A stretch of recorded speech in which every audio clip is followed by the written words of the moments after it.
কি পড়বো রহমান ইয়া কিছু আলেম বলতেছে পিস টিভি ইহুদিদের চক্র, সেই টিভিতে আপনি কিভাবে গেলেন? হ্যাঁ, আমি কিভাবে গেলাম জানেন না? আমি প্লেনে চড়ে গেছিলাম।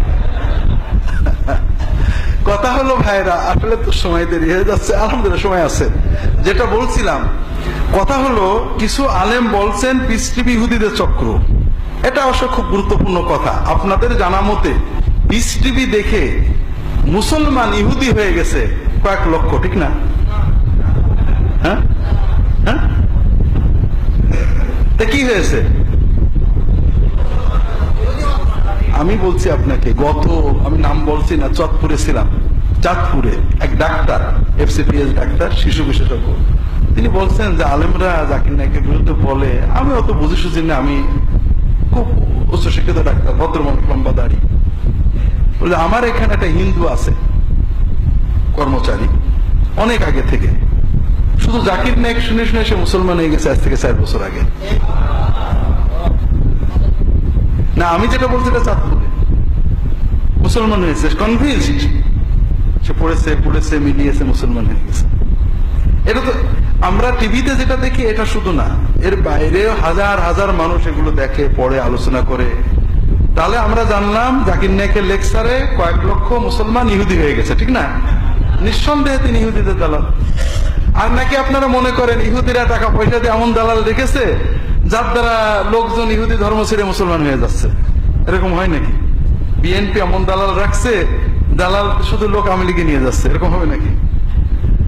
অনেকে বলেন আপনারা দেখেন মুসলমান হয়, ওরা মুসলমান থাকবে না, খুব কষ্ট লাগে। এটা কি কোনো মুসলমানের কথা? একজন মুসলমান আছে, আমরা বলবো দোয়া করে আল্লাহকে ইসলামে রাখুক, এবং আমরা দেখছি ইসলামে আছে। বিশ্বাস করেন, একজন মুসলমান যখন মুসলমান হয় তার ইমান আমাদের অনেক শক্ত থাকে, অনেক শক্ত থাকে। কত কষ্ট যারা স্বীকার করে। পিস টিভি ইহুদি খ্রিস্টানদের পক্ষে কি কি বলেছে আপনারা লিস্ট দিন, আমি আজ পর্যন্ত পাইনি কিছু। জাকির নায়কের বিরুদ্ধে যেসব বই লেখা হয়, বই আমি দু একটা ছোট মোটো পড়ছি, পড়ে আমার বিরক্তি লেগে গেছে। আমি জাকির নায়ক কি বলে তাও জানি না ভালো। এই জন্য জাকির নায়ক ইহুদিদের দালাল। তবে যারা টেলিভিশন দিয়ে মুসলমানদের ন্যাংটো করছে, মুসলমানদের কবরে সিজদা করাচ্ছে, এরা তো আমাদের খাঁটি মুসলমান। কোন হুজুর শুনেছেন এদের বিরুদ্ধে বলতে? কি করব ভাই, কষ্ট লাগে। আপনারা দয়া করে এইসব, সবচেয়ে বড় কথা কি, এগুলোর জন্য কিয়ামতে আল্লাহ আপনাদের ধরবে। আল্লাহ সহজ বলবে যে অমককে যে ইহুদি নাসারাদের দালাল বলেছিলে, প্রমাণটা একটু ডকুমেন্ট আমাকে দিয়ে জানাতে যাও। যতক্ষণ না দেবেন আজকে না হুল্লাহ রাত গাতাল খাবার, ততদিন আল্লাহ তাআলা জাহান্নামীদের রক্ত পুজের সমুদ্রে রেখে দেবে। এখানে থাকো, দলিল টেনে দাও। আমি বলবো জাকির নায়কের অমুক কথা খারাপ, নো প্রবলেম, এই কথাটা এই যে ভুল করেন, এটা ঠিক করেন। 2 নম্বর কথা হলো, আমরা মানুষের ভালোটাকে মূল্যায়ন করব। তিনি অনেক ভালো কাজ করছেন, খারাপটাকে খারাপ বলো, তার এটা খারাপ। এটা হলো জাকির নায়কের ব্যাপারে এই যে কথাগুলো। এরপরে কথা আছে, হুজুররা জাকির নায়কের বিরুদ্ধে বলছে, এটা খুব ভালো, আপনাদেরও বললে আপনারা এই লাইনে থাকবেন। সেটা হলো, আগে আমাদের দেশের আলেমরা, সরমুনা হুজুর আগে দেওয়ানবাগের বিরুদ্ধে লড়তো, এখন লড়ে, ভালো হয়ে গেছে, মারামারি করে না। এরকম অনেক আলেম বেদাতীদের বিরুদ্ধে লড়তো, বহস করতো, এখন আর কিন্তু নেই ওসব। এখন সব ভালো আলেম যারা, তারা জাকির নায়কের আলে হাদিসের বিরুদ্ধে বলে। এতে 1 নম্বর, আলহামদুলিল্লাহ বাংলাদেশ শান্তি আসছে, ঝগড়াঝাটি কমে গেছে। 2 নম্বর, এই সমস্ত বেদাত, কবর, মাজার, এরা নিরিবিলি শান্তি মতো কাজ করতে পারছে, ঠিক আছে না? হ্যাঁ। আর জাকির নায়কের বিরুদ্ধে বলে তো মারামারি হয় না, জাকির নায়ক ইন্ডিয়াতে, ও তো শোনেও না এসব কথা। আমরাও বললাম, মানুষও জিন্দাবাদ দিল, মারামারিও হলো না, খুব ভালো হচ্ছে না।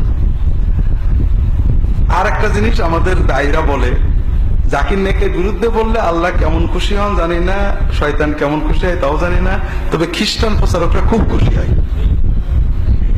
কারণ জাকির নায়কের লেকচার শুনলে কেউ খ্রিস্টান হয় না, কোনো মুসলমান।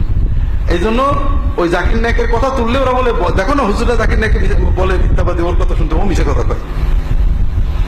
এখন কথা হলো ভাইরা, জাকির নায়ক কাজ করছে, তার ভুলকে আমরা ভুল বলবো, ডকুমেন্টেড বলবো যে এই জিনিসটা ভুল করেছেন, আর সুযোগ থাকলে তাকে জানাবো, না থাকলে আমরা আমাদের কাজ করবো।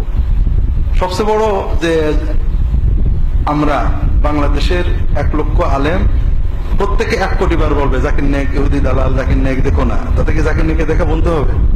আপনারা কি জানেন যে প্রতিদিন বাড়ছে দেখা? বন্ধ করতে গেলে কি করতে হবে? আরেকটা হানাফি পিস টিভি বা দেওবন্দি পিস টিভি অথবা বাঙালি পিস টিভি বানাতে হবে। বানায় সেখানে আপনি আপনার কথাগুলো বলেন, দেখবেন মানুষ ভালো মন্দ বেছে নেবে। আপনি যাবেন না শুধু ঘরে বসে না না করে, কাজ হয় না তো, এটা শুধু সময় নষ্ট। এবার আমি কি করে গেলাম? আমি না, বাংলাদেশে আরো অনেক ভালো আলেম গিয়েছেন। এটা দিনই দাওয়াতের একটা প্ল্যাটফর্ম। তারা আমাকে বলেছে যে আপনি আসবেন কিনা, আমি বলছি আলহামদুলিল্লাহ। আমি আমার কথা বলছি, আমি আমার কথার জন্য দায়ী। আমাকে অনেকে বলেছেন যে আপনি অমুক অমুকের সাথে বসছেন কেন, এটা করছেন সেটা করছেন। বলে দেখেন, আমি আমার কথার জন্য দায়ী।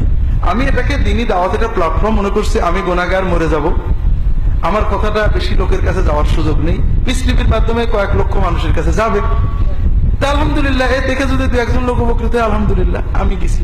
এবং আমি মনে করি পিস টিভি দিনই দাওয়াত একটা বড় মাজার, বড় ক্ষেত্র।